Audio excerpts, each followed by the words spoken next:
चीन जिस तरह का आचरण भारत के इस घटनाक्रम के साथ करने की कोशिश कर रहा है, अब हमको आक्रामक होकर अपनी विदेश नीति में एक देश के रूप में हमें चाइना को भी जवाब देने की आवश्यकता है।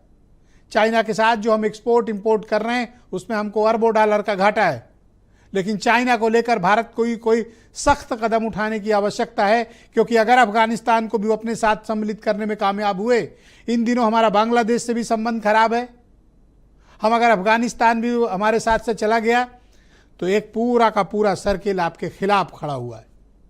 आप सोचें कि अगर आप दुश्मनों से चारों तरफ घिरे हो, आप रात में सोएंगे कैसे? आपके लोगों की सुरक्षा, आपकी कूटनीतिक सुरक्षा, आपकी सामरिक सुरक्षा, आपकी आर्थिक सुरक्षा, सब कुछ दांव पर है। बहनों भाइयों, ये राष्ट्रीय विषय है और भारत को इसके बारे में चिंता भी करनी पड़ेगी।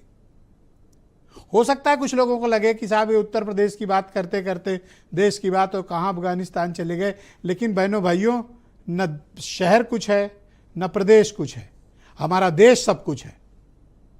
ये देश रहना चाहिए, ये देश तरक्की करना चाहिए, इस देश की एकता अखंडता सुरक्षित रहनी चाहिए, इस देश के आर्थिक विकास में कभी कोई मुल्क अवरोध की तरह खड़े नहीं होने देना चाहिए।